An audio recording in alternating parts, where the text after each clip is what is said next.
8 महीने लेफ्ट हैं और अभी भी आप कंफ्यूज्ड हो कि क्या मेरा सिलेक्शन हो पाएगा कि नहीं, क्या मैं सही तरीके से अपना प्रिपरेशन कर रहा हूं कि नहीं, क्या मैं एनफ क्वेश्चन प्रैक्टिस कर रहा हूं कि नहीं, क्या मैं सही स्टडी आवर्स दे रहा हूं कि नहीं, क्या मैं जो बुक फॉलो करने चाहिए वो कर रहा हूं कि नहीं।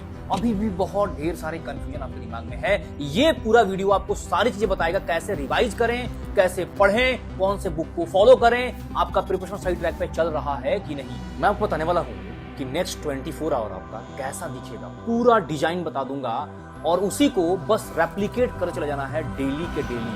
पूरा सिलेबस कंप्लीट करेंगे हम लोग फरवरी मिड तक। उसके बाद हमें 2 से 2.5 महीने टाइम निकालने हैं कंप्लीट रिवीजन के। चलो वीडियो को स्टार्ट करते हैं। NTA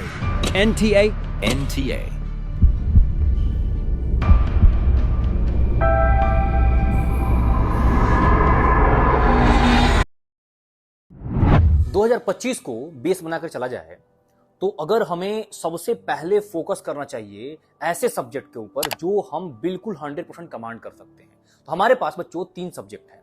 पहला आपका फिजिक्स है, केमिस्ट्री है और थर्ड नंबर पे आपका बायो है।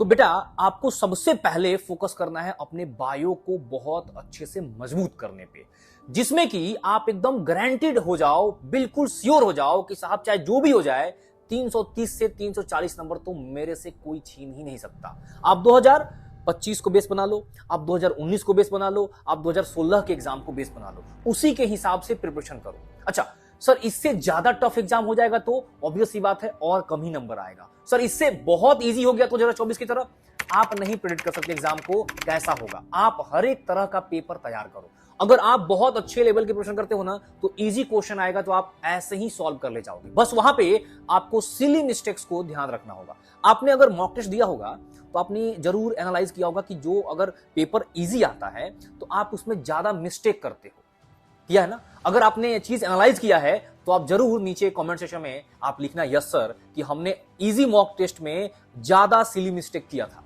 अच्छा अब आगे बढ़ते हैं बच्चों। अब इसमें जो है सबसे पहले आपने अगर बायो मजबूत कर लिया है तो आप समझ लो कि कॉन्फिडेंट हो जाओगे। इसके बाद आपको क्या करना है, केमिस्ट्री को बहुत अच्छे से मजबूत करना है। मैं अभी केमिस्ट्री को पढ़ने के तरीके को बताने वाला हूं क्योंकि सबसे ज्यादा कंफ्यूजिंग जो है वो केमिस्ट्री ही है और मैं केमिस्ट्री पढ़ाता हूं इसलिए आपको सारी चीजें बहुत इन डेप्थ बता दूंगा।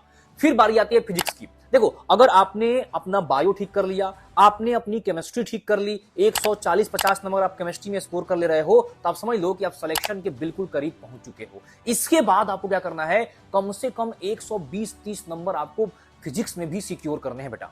अब जरा ध्यान दीजिएगा, समझिएगा मेरी बात को। सबसे पहले मैं उठाता हूं फिजिक्स को डील करते हैं। फिजिक्स में मैक्सिमम चीजें फॉर्मूला बेस्ड होती है, ठीक है।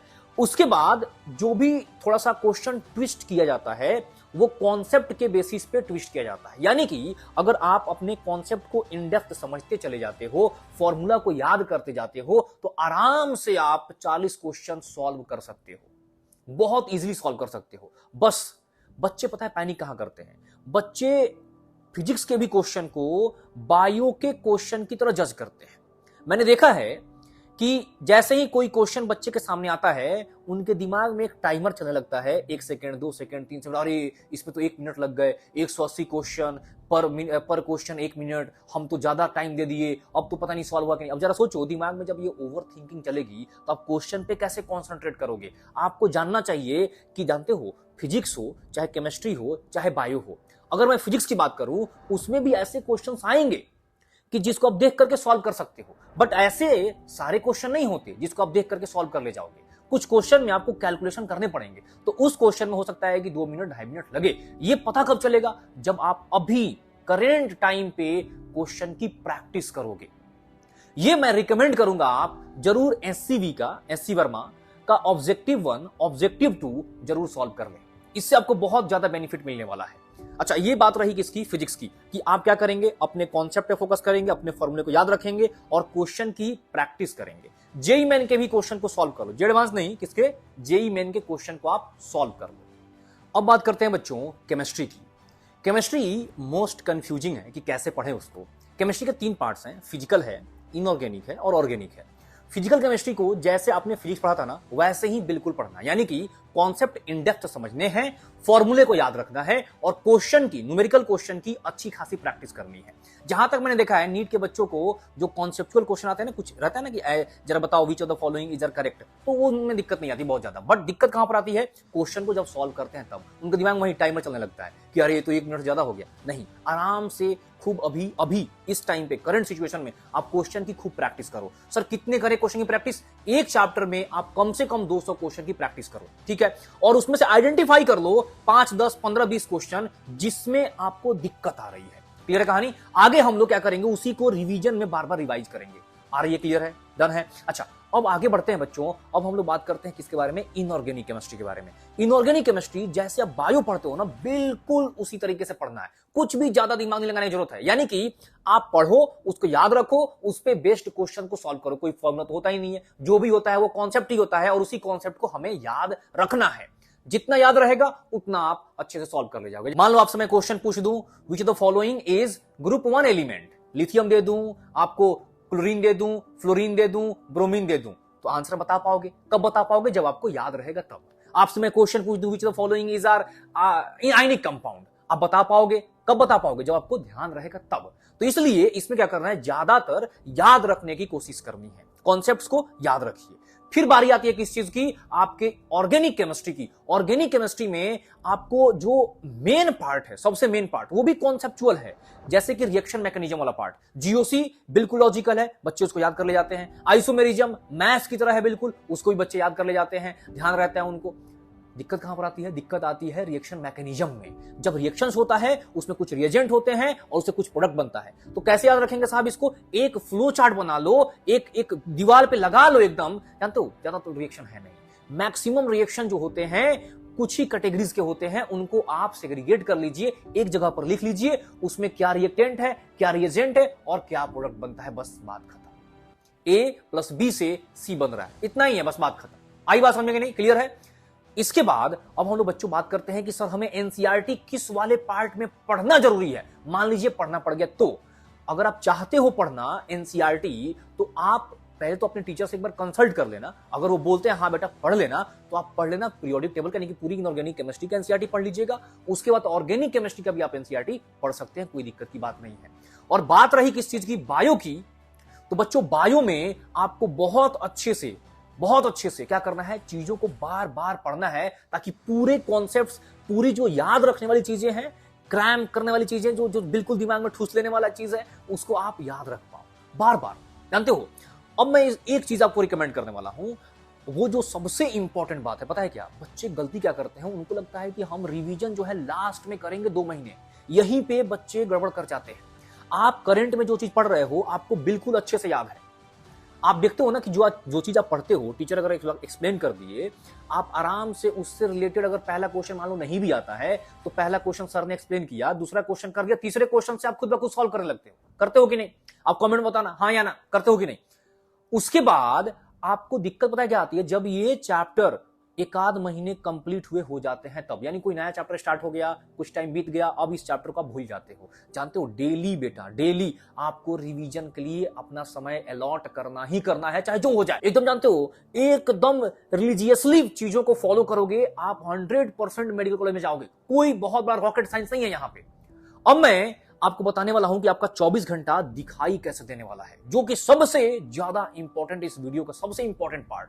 देखो, आपके जो पूरे डे की मैं बात करूं, उसमें कुछ पोर्शन जाएगा क्लास में, कुछ पोर्शन जाएगा आपके जो क्लास में होमवर्क मिले थे, और उस क्लास की चीजों को जो पढ़ना है, जो दोबारा से देखना है, जो दोबारा से क्वेश्चन सॉल्व करना है उसमें, यानी क्लास और क्लास का वर्क। 2 पार्ट हो गया। तीसरे पार्ट में आप अलॉट करेंगे अपने रिवीजन को, और आप ध्यान रखेंगे कि जो भी आपका क्लास हुआ है उसका क्लास वर्क एक्सीड ना करे, 5 से 6 घंटे से ज्यादा ना जाए। ठीक है ना? देखो, रोज रोज हमेशा ऐसा नहीं होता है कि तीनों सब्जेक्ट में होमवर्क मिले ही। तो कई बार क्या होगा कि आपको सिर्फ और सिर्फ जो पढ़ाया गया उसको पढ़ना होगा, आज जो पढ़ाया गया उसको पढ़ना होगा, और आपको उसमें जो होमवर्क मिला है उसको सॉल्व करना होगा, जो क्लास में क्वेश्चन कराए गए उसको सॉल्व करना होगा। बस इतना ही काम होगा। ये काम आपको फिजिक्स के लिए भी, केमिस्ट्री के लिए भी और बायो के लिए भी डेली डेली कर लेना है। क्लास का वर्क 5 से 6 घंटा मैक्सिमम में कंप्लीट हो जाए, क्लास खत्म और ये वर्क डन, बात खत्म। उसके बाद आपको 2 से ढाई घंटे टाइम निकालने हैं, हो पाए तो 3 घंटे टाइम निकालो। आप क्या करने के लिए? अपने पुराने चैप्टर के रिवीजन करने के लिए। कोशिश ये करो कि एक हफ्ते में एक चैप्टर फिजिक्स का, एक केमिस्ट्री का और एक बायो का बेटा रिवाइज हो जाए। एनी हाउ बायो का आप 2 चैप्टर भी कर सकते हो रिवीजन, जो पुराने हो चुके हैं। आज से रिवीजन करेंगे ना, जानते हो ऐसा नहीं होता कि आप एकदम अचानक से उठोगे, 2 महीने जो टाइम बचे रहेंगे उसमें हम फटाफट से नहीं होता ऐसा। आप खुद जानते हो, अगर आप ड्रॉपर हो, 1-2 बार पढ़ाई कर चुके हो, तो आप मेरी बात से रिलेट कर पा रहे हो। और बिल्कुल नए बच्चे हो तो आप इस चीज को जानते हो, एकदम 100% प्रूवन है ये, एकदम 100% प्रूवन। जिस बच्चे ने इस चीज को फॉलो किया ना, सिलेक्शन पता है एवरेज से एवरेज बच्चा, बिलो एवरेज बच्चा भी सिलेक्शन लेकर गया है, इस बार भी लेके गया है। सोच लो, इतना तगड़ा मेथड है ये। आई बात समझ में कि नहीं?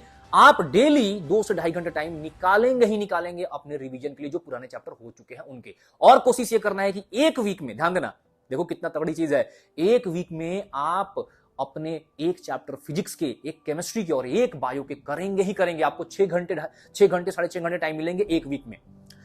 और जानते हो इससे फायदा क्या होगा? जो आपका मॉक टेस्ट आएगा ना, उसमें तो पुराने चैप्टर ही पूछे जाते हैं ना, तो आपके लिए बिल्कुल भी पैनिक नहीं रहेगा कि मॉक टेस्ट में नंबर कैसे लाएं। अरे सर हम तो सैटरडे से पढ़ाई शुरू करेंगे, पागल हो जाएंगे। नहीं, आपने पूरा रिवीजन कर लिया है। अब जरा सोचो, अगर मान लो कि आपके 6-7 चैप्टर हो चुके हैं, आप 2-3 महीने के अंदर में पूरा कंप्लीट कर ले जाओगे, हाँ या ना? तो आज से चैलेंज लो कि यस सर, आज से मैं अभी से जाकर के अपने इस शेड्यूल को इस तरीके से बांट लूंगा। अच्छा, अब 4th पार्ट की बात करते हैं। जैसे क्लास स्टार्ट होने वाला होगा ना, क्लास स्टार्ट होने वाला उससे 1 घंटे पहले आपको छोटा सा काम करना है, आपको मजा आ जाएगा। आप बताना जरूर कि हाँ सर बहुत गजब मजा आया। पता क्या करना है? 1 घंटे में जो भी पढ़ाए गए थे ना, मतलब कि पहले से मान लो कि आज नई क्लास स्टार्ट हो रही है, तो पुराने कल की क्लास में जो भी चीज पढ़ाया गया था ना, उसको फटाफट से एक बार फटाफट से देख डालो। 5-5 मिनट 10 मिनट टाइम लगा करके फटाफट से देख डालो। अब जब जाओगे ना क्लास में, आप एकदम मतलब कि मक्खन की तरह पढ़ाई होगी, मजा आ जाएगा आपको। क्लियर है कहानी? तो ऐसे आप अपने पूरे दिन को 4 पार्ट में डिवाइड कर लीजिए। पहला पार्ट क्लास, दूसरा पार्ट क्लास का वर्क, तीसरा पार्ट आपका हो गया वही रिवीजन, और चौथा पार्ट जो सुबह का जो लेक्चर हुआ है कंप्लीट, उसको देखेंगे प्रीवियस लेक्चर को अपने नोट्स से। लेक्चर नहीं देखने की बात कर रहा, नोट्स से देखने की बात कर रहा। अगर ये वीडियो आपको पसंद आया हो तो जरूर वीडियो को लाइक कर लें और अपने दोस्तों के साथ पक्का शेयर करना, ताकि उसका भी बेनिफिट हो। जो आपके मतलब कि आसपास के दोस्त हैं, जरूर उनका हेल्प करिए, आपको भी वो हेल्प करेंगे। All the very best. नमस्कार, जय हिंद, जय भारत।